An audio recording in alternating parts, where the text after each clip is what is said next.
philosophy class, whatever. You won't be solving complicated math problems. Cool. So where did we leave off? We were talking about arguments for God's existence, and we were talking about the three main ones that you'll find.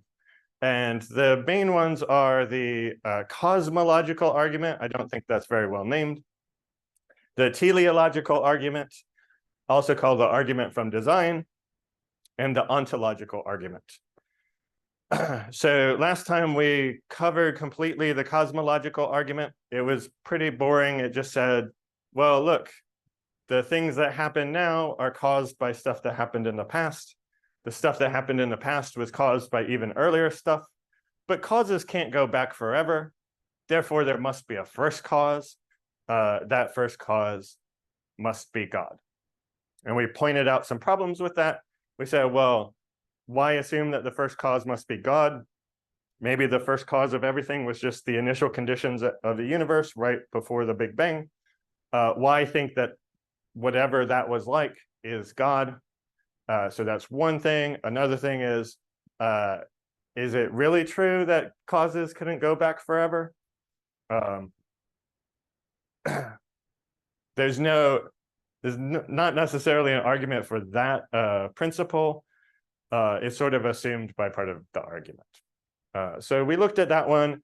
You don't often see that brought up. Well, I mean, there are versions of that you still see today. But I don't think that that's a favorite argument. The two arguments that I think people still use quite seriously to prove God's existence is the design argument. And in particular, the modern version of the design argument, which we'll talk about soon, which is the fine-tuning argument. So that version of the design argument you still see today. There are famous people who make it and think that it's very solid. We'll watch a short video on it later. But before we get there, I wanted to finish the original design argument, and then we'll be able to see how this is an update. It's slightly different, right? So I'm going to skip over. Well, wait, no, I excised those other slides. I don't need to skip over them. Good. So last time we started with the design argument. I told you about this guy, William Paley. He's the guy who initially came up with the most prominent version. And it was pretty compelling to people in his day and widely celebrated as a good sort of argument. So he says, in crossing a field, suppose I hit my toe against a stone. And if I were asked, how did the stone come to be there? I might say, well, look, I don't need to give a reason. Who knows? Maybe it's just been there. Like there's no need for an explanation for why is this rock here. I don't need to assume that an intelligent person decided where this rock was going to be and then just placed it there, right? This is a complete accident is a perfectly good explanation of the rock being in the field. Then he says, but consider a different scenario. Now I'm walking through the field and what I find is a watch. If I find a watch in the field, I'm much less likely to go, well, you know, it's here by pure accident. No humans were involved with this watch. It just always existed in this field. There you go. We wouldn't say that, he says. If you find a watch, you're going to say there has to be, this watch had to have been made by someone. There has to be an actual person, or maybe several people who run a machine or whatever. But there has to be some intelligent people involved made the watch. So what does he say? There must have existed at some time and at some place or other an artificer or artificers, that is somebody who made it, who formed the watch from the purpose, for the purpose which we find it actually to answer. So Paley is saying, because the watch has a purpose, has a function and design, it tells the time, we figure somebody had to make it for that purpose. A rock is purposeless. It doesn't have any reason to be, but a watch does have a reason to be, to tell the time. And so we infer that things that have reasons to be that way, that are designed, have designers. That's the design argument. If you look at something and it seems to be designed for a purpose, then you infer that there was a designer who designed it for that purpose. And then Paley says, and we can say this too, and then he says, we can use the watchmaker analogy to apply to the universe and say the universe itself must have been created by an intelligent designer, because the universe exhibits clear instances of being specifically designed, of things having functions, having purposes. So I talked last time, gave the example of the hummingbird that has there's lots of things that have clear design elements that serve purpose, right?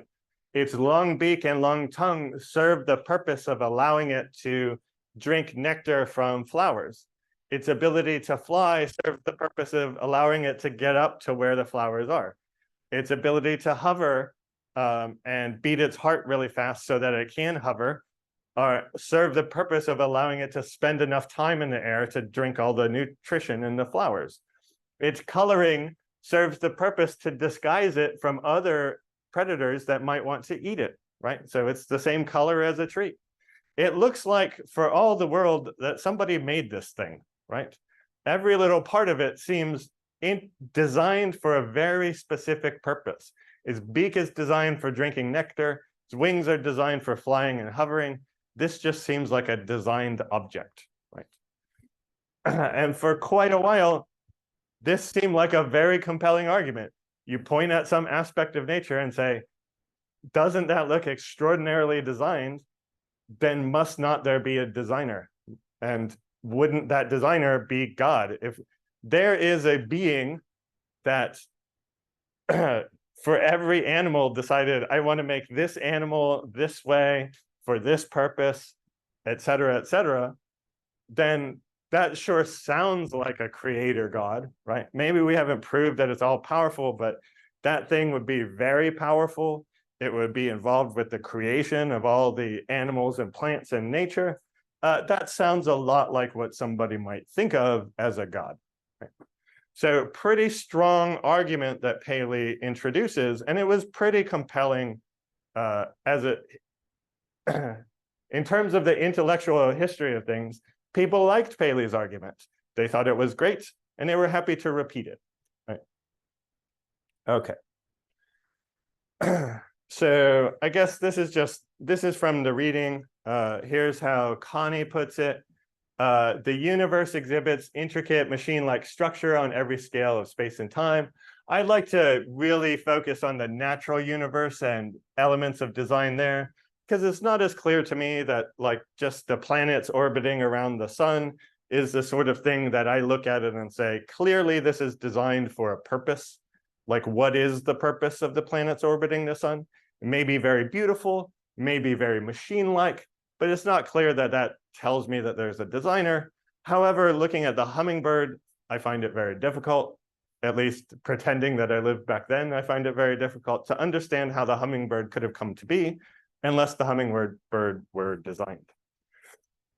So I like premise one, but specifically pointing to creatures in nature, human beings and animals and plants. Premise two, the only possible way for the universe to exhibit such structure is for it to have been intelligently designed. Again, we saw last time that in the reading, he ultimately says, well, we could loosen this one and just say, we don't have to say the only possible way is it must be designed. We just have to say that the best reason, the best explanation for the hummingbird is that it was designed.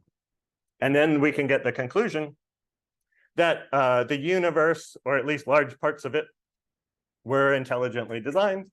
And then, like I say, it's not 100% obvious that this thing is necessarily a god. We haven't proved that if there's an intelligent designer that it's morally good. But it does seem as though that which designed all the animals seems to be a good candidate for God.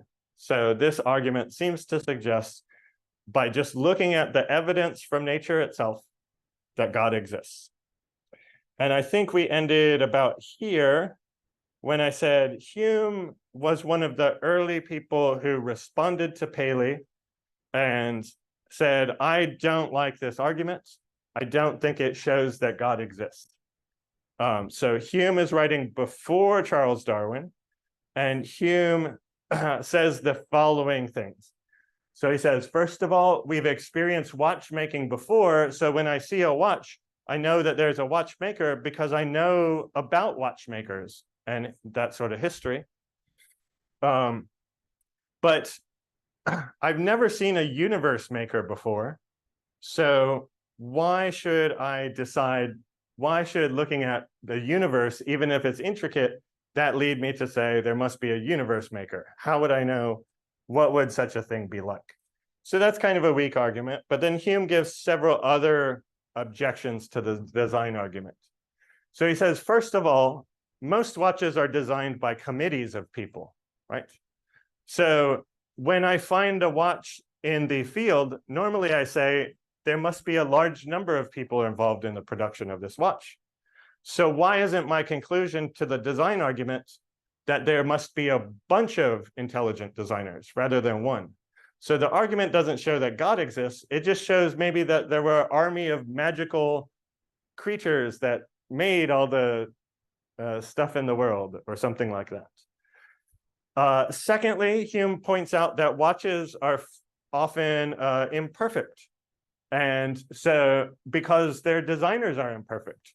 So if we look at the world and find aspects of things where the nature is imperfect in and of itself, that might suggest to us that the designer, whoever that is imperfect, is not God, right? So we pointed out that the hummingbird is green so that it doesn't get eaten, but sometimes hummingbirds do get eaten. So its disguise isn't good enough. An all-powerful being, if it didn't want the hummingbird to be eaten, could have given the hummingbird an invisibility cloak, but it didn't give it an invisibility cloak. So doesn't it seem as though the designer must have been imperfect and limited? Third, Hume says, yeah, so people who design watches are not, for instance, all morally good, right? So just because I find a watch, I say, well, somebody must have made this, probably a group of people, but I doubt that they are perfectly good. So Hume says, this argument can't tell us that God exists because it can't, even if it proves that there's an intelligent designer, it doesn't prove that the intelligent designer wasn't evil, right?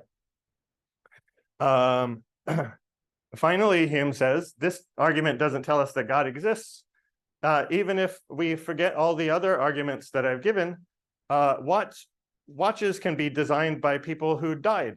So maybe the universe was designed, just as this argument says. Sorry, something popped on my screen. Okay. Just as this argument says, but then the designer died. So it doesn't prove that God exists. It at most proves that God once existed, right?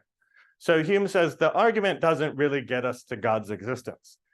So Hume published these objections in this book, The Dialogues Concerning Natural Religion. But Hume didn't convince everybody. Everybody didn't say, oh, well, Hume's right, so we need to quit. I think the general response to Hume was, well, look, we agree with you that the argument isn't airtight. It doesn't 100% get us a God. But come on, Hume, like, really, do you actually think there was a committee of less than powerful, morally bad designers who designed the things in the world? Isn't God just like a better hypothesis there? Especially to a group of people who already believe in a God, they're definitely going to see God as the more sensible hypothesis than any of these alternative hypotheses that Hume puts forth. Right?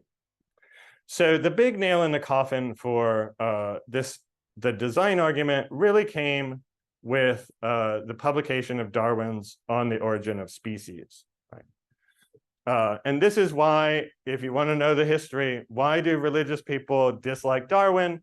Did Darwin spend a bunch of his time saying that religion was wrong, or arguing against religion, or saying that religious people are stupid? No, he never did that. he was a biologist or a naturalist or whatever. And his goal wasn't to defeat religion. His goal was to describe the world that he had found, right? To describe how it worked. So he wasn't trying to overthrow religion, but the existence of Charles Darwin's theory of natural selection showed people how the world could contain the appearance of design, even though there was no intelligent designer who had created those parts of the world. And that was, it caused a huge shift in how people thought about Paley's design argument, right? Before, it seemed like, duh, it has to be that God exists. How else would there be all this clear design in nature? Then after Darwin, it was like, well, duh, it's clear how there can be design in nature without a designer. And that was pretty serious. And as I say, it's the thing that led people to dislike, certain religious people to dislike Darwin. So this is in a biology class. I'm going to assume that you guys know some things about evolution and natural selection. But in general, natural selection is a generate and filter mechanism. You have some random generation of various types of features in a creature, like an animal can be taller or shorter, right? Have a longer or shorter neck. And then there's a filter. In this case, the filter is the environment, and the environment weeds out the less fit creatures. So the ones who have shorter necks and can't reach the leaves, they die. The ones who have longer necks and can reach the leaves, they don't die. And then it's the longer ones who stick around to then produce offspring that then have a variety of features. Some of them have even longer necks, some of them have shorter necks, and eventually you get something like the giraffe. So here's a picture of, so in this example, they give, you have some natural variation in butterflies. So we've got genetic variation. This variation is genetic, so it can be inherited by the children of the butterflies. The butterflies reproduce and then have various offspring who compete for resources and survival. But the ones who are less fit because they're more obvious against the tree then get seen by the birds, who then eat the less fit ones, leaving the ones that are more fit, and the more fit ones increase in proportion in the environment.